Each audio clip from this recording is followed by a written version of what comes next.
obviously we had to speed up a 6 week recovery program into 2 weeks. So there was a lot of pain and tears in that 2 weeks, but no, we pretty much did everything we could possible, and it was a hard fought weekend. And once we crossed that finish line and wrapped that title up, it was definitely a monkey off the shoulders.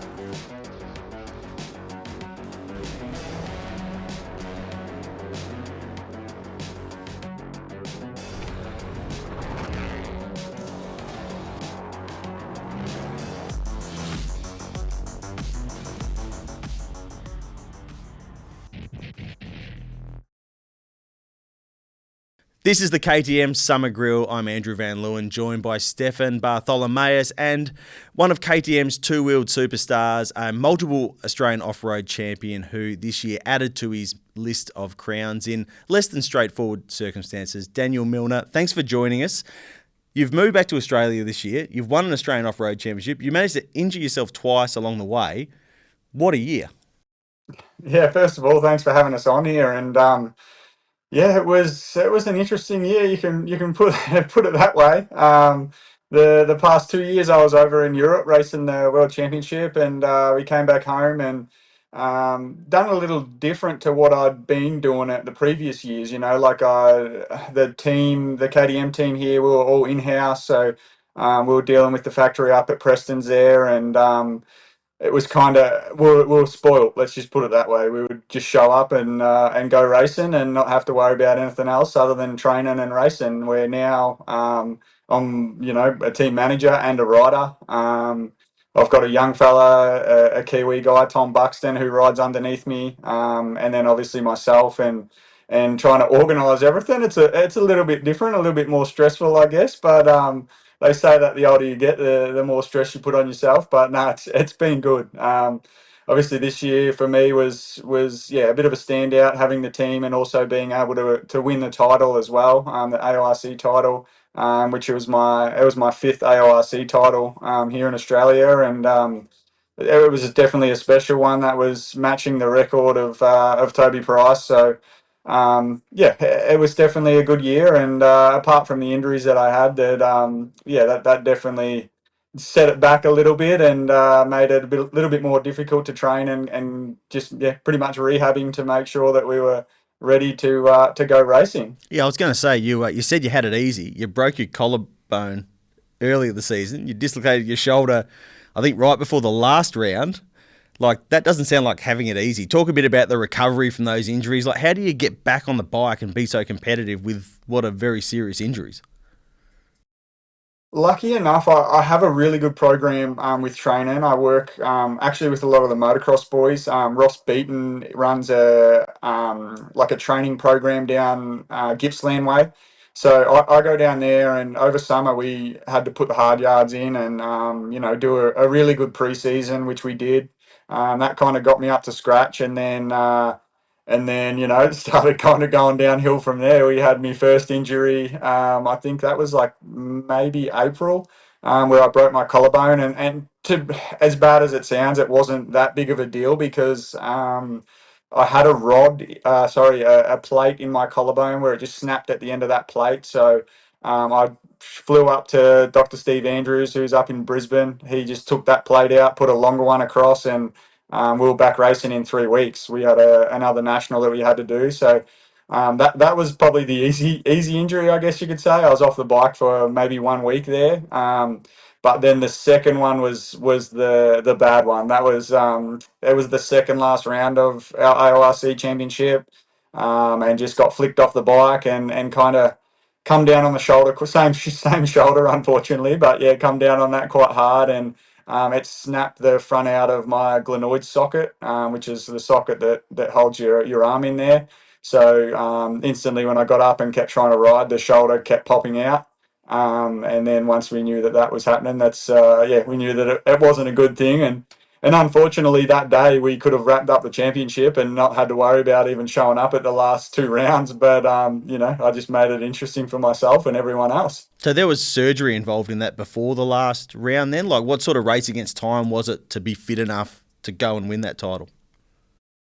So it was 3 weeks, and it was 3 weeks to the last round, and we kind of we didn't have much time to knuckle down and work out what it was. And as soon as I got back, I've got a really good physio around my area, John Park, and we were talking with him and getting all the scans and everything we needed to find out what was going on in there. And I think by that Friday after, we were up at Brisbane again and knocking on Steve's door saying, "Hey, we got to fix something else again this year." And sure enough, we slid in there, and he put two screws to hold the socket back in. Put an extra washers on the screws so it had more surface area, so we could have gone racing in 2 weeks. So just had pretty much the 2 week recovery period, which obviously we had to speed up a 6 week recovery program into 2 weeks. So there was a lot of pain and tears in that 2 weeks, but no, we pretty much did everything we could possible. And lucky enough, I had such a good points lead where I think it was eighth or better. I had to finish both days to wrap the title up, and I think the first day we got seventh, and the second day I got fifth. So it was definitely it was a hard fought weekend, and once we crossed that finish line and wrapped that title up, it was definitely a monkey off the shoulders. Another interesting part of your story is that you're a type 1 diabetic as well. How do you manage that in such a grueling sport? Yeah, that's definitely it makes it interesting, especially with the long races we do. Like we race the Hatter Desert race, which is a 4 hour race. So to control the sugar levels over that 4 hours with the amount of energy we're burning and everything like that is it's definitely difficult, but I've been doing it long enough there. I can manage it. And we run like as we were talking about earlier, the technology with stuff is getting better. So that was probably the biggest thing for me is once I learnt there's a CGM monitor that Dexcom G6 it's called, and I run that with the receiver on the bar pad, so I can actually see what my sugar levels are doing during the race. And then I also run a hydration pack, just a camel pack on the around my shoulders on the back there. That I run two bladders in it. I run one with just normal hydration stuff, and another one with apple juice with a lot of sugar in it. So a lot of people that do follow the sport and see us racing and see the photos of me at Hatter, you'll see either side I have a straw, the straws coming out, and everyone kind of asks me why have I got two straws coming out of one camel pack, and that's the reason. When if my sugar levels are starting to drop, I'll grab the sugar one, which I have that on my right, and then if I if the sugar levels are a little bit higher, and you normally burn that energy anyway, so it starts to drop, you just grab the hydration on the left. So it's a bit of a thing that we've trial and error over the years, but it's been quite cool to share it with a lot of diabetics that have got into the sport and tried to do their best. It obviously hasn't affected your career or determination to do it. Was it always off-road bikes for you? Sort of what got you into it in the first place? Nah, I was actually had a lot to do with football, like AFL football. When I was younger days, my dad actually played a couple of games for the Hawthorn Football Club, and I was kind of I was really into my football. And my uncle actually moved down from Darwin, and he was into racing. And I always had bikes. I grew up on 150 acres, so always riding the bikes, chasing the cows around and stuff like that. And he come over and said, "Oh, I should come do one of these Victorian off-road championships." That was it's a very strong series, and still to this day is. And I gave it a go, and that was pretty much it. I got hooked, and that's where we are now. You mentioned a couple of years in Europe, and I do want to chat with you a bit about that. But you've relocated back to Australia this year. You're running your own team, as you talked about. What's the kind of setup? Where do you do your training? That sort of stuff. Where are you actually based? How's it all working for you back here in Oz? Yeah, being home's a lot easier than we were living in Italy for 2 years. So obviously that language barrier. I've got a family. I've got my wife and now three kids. So at the time when we were over there, we only had the two kids, but still that was enough to make it quite challenging. But being back now in Australia, it's quite nice to just it's relaxing. Let's just put it that way compared to what we were dealing with over there. And With the where I'm based now, I'm up Mansfield area, up in the high country in Victoria here. Most of my training is down in Gippsland. I go to Ross Beaton. He runs a very good program there with the motocross guys. So I pretty much do 2 days there just to get the intensity and speed up with the motocross boys, and then 2 days back, up this way in the bush and dodging trees to not lose that bit of skill too. So. And then obviously we do our gym work and everything up here. I have a little gym set up in my workshop and kind of go from there. But it's yeah, as we've spoke about with the team, it's definitely a lot different, a lot more challenging trying to get sponsors on board to help the team. Obviously, KTM are the major sponsor, and we do everything with the brand, along with doing a lot of adventure rides and stuff like that. It's not just racing for me with the brand, which has been really cool, and I've loved the opportunity to do some of the stuff that we do. So but getting back to the racing side, yeah, we chase our sponsors around or chase them up to try to get what we can to represent them in the best way we can. You mentioned KTM obviously is the primary sponsor of a factory back team. The brand globally has been in the headlines a bit at the back end of 2024. Where do things sit for next year in terms of KTM's local program? Are there any concerns as a team owner, or is it full steam ahead? Nah, for us, it's full steam ahead. Obviously, the main priority is to win, and that's what it's always been with this brand, and that's why we get such great backing to do so. Is we as as a rider myself, I always want to win. I don't like losing, so to have a manufacturer that's exactly the same, it's always a good combination. So. But for us, yeah, I mean, a lot of them headlines that are going out, I think it's blown up a little bit more than it needs to be. Obviously, everyone wanted to shoot down the manufacturer that does so well and has done so well over their time being, racing motorcycles. So, yeah, getting back to that, we're definitely full steam ahead, and nothing changed for us. So, looking forward to the next year and going bigger and better, really. So, in terms of running your own team, how does it work during the actual events? Are you sort of having to take the helmet off and putting the team manager hat on, or how's it sort of structured? A little bit in times, yeah. Definitely when it gets to the nitty gritty stuff, we got to try to be smart about it and sometimes cool down once I come off the racetrack and, don't let the emotions get a hold of me, that's for sure. But no, it's quite easy right now while the team's small and building. Obviously, once we get bigger over the years, then I'll probably step away from the racing side of things and hopefully just become a manager. I'm 33 years old now, and the body isn't recovering as much or as quick as it used to. So we're definitely getting towards the end of my career, and I've been quite lucky with what I've done. But with the racing side, it's something that I've always wanted to. The team side, sorry, it's definitely something I've always wanted to do. Be a manager. I enjoy working with the younger guys and bringing them along, and I've been able to do so with some really good guys that have gone to America now. So, yeah, for me, it's something that I always wanted to do. Once I'd finished racing, I'd worked with some really good team managers, and I'd worked with some really bad team managers. So.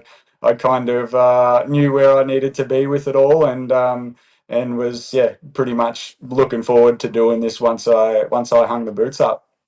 And so you've won 5 of these outright Australian titles now, and also the Hatter race, you've won it 3 times. Are there any other big boxes you want to tick as a rider before that part of your career is done? No, honestly, the biggest one in my career that I always wanted to win was the ISDE, the International Six Days Enduro. I did my first one back in 2011, and I remember I got smoked, and I remember looking at the times and just thinking to myself, like, how is that even possible to win that event? And then I think it was the following year I actually won a few special tests. And that kind of opened belief to me that I could do so and win that race. And pretty much since 2012, it was my main goal. For the people that don't know what the International Six Day is, it's a 6 day enduro where every team from around the world sends every country from around the world sends a team. And so Team Australia, we have, it used to be 6 riders, but they've dropped down to 4 riders now. Like, and that's the events changed the numbers kind of thing. But that was always a big one for me. And in 2018, I was the individual outright winner. So, once I won that and ticked that box, which took so long from obviously 2012 to there, got so close in 2013, I got second outright. 2015 I got second outright, but in 2015 Team Australia won their first ever world trophy, which that was an awesome achievement, especially being the lead rider for that. And then we won again in 2018 when I won it individually outright. So we've won it twice now, Team Australia. So that was a massive achievement, and being able to see the motocross destination this year win their first world trophy. I think I could relate a lot with that, and it was absolutely awesome to see. But definitely that was my main goals. Obviously winning the 5 now. I've matched Toby's record. Never even really thought about it at the time until they said it this year that it matched Toby's record, which Toby was a fierce competitor of mine in my younger days, and an unbelievable rider, what he's done over his career. And then I've won 5 Australian 4-days as well, which they're pretty much just a mini 6-day. I think that's what they were created for back in the day, was to get prepared for the 6-day. So pretty much being a 10-time Australian champion now is I can definitely retire happy with 10 Australian championships, and we're not ready yet. We're still enjoying racing and riding, so I think we'll keep going for another couple of years. But no, definitely have ticked some amazing boxes and absolutely stoked on my career of what I've done. And the kind of that last stint overseas, I think you've been overseas. I think you've spent a bit of time in the US as well. But that time in Europe, is there any unfinished business there? It does sound like you're fairly focused on what you've got going on in Australia moving forward. Did you enjoy that couple of years, language barrier aside, living over there? To be 100% honest, no. I was with different brands over there, and kind of butted head a little bit with brands and managers. So it made it very difficult, especially when we committed so much to going over there. I sold up my house, and we sold up pretty much everything we had as a family to go chase this dream, which I was absolutely stoked. My wife was happy to do so, but we done that, and we never got the same treatment. I guess they never really respected me as the rider that I was or was trying to do at the time.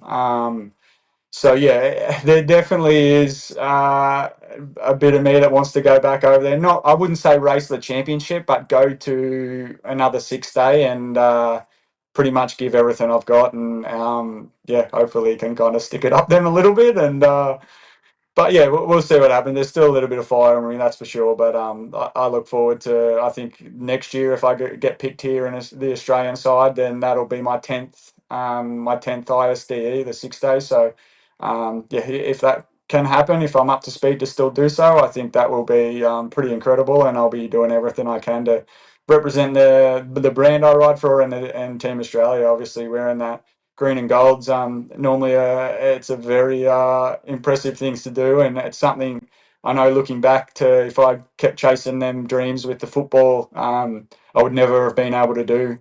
Is represent my country at what I do. Daniel, congratulations on a fantastic season and on another championship, and thank you so much for joining us on the KTM Summer Grill. Thank you very much. I appreciate it.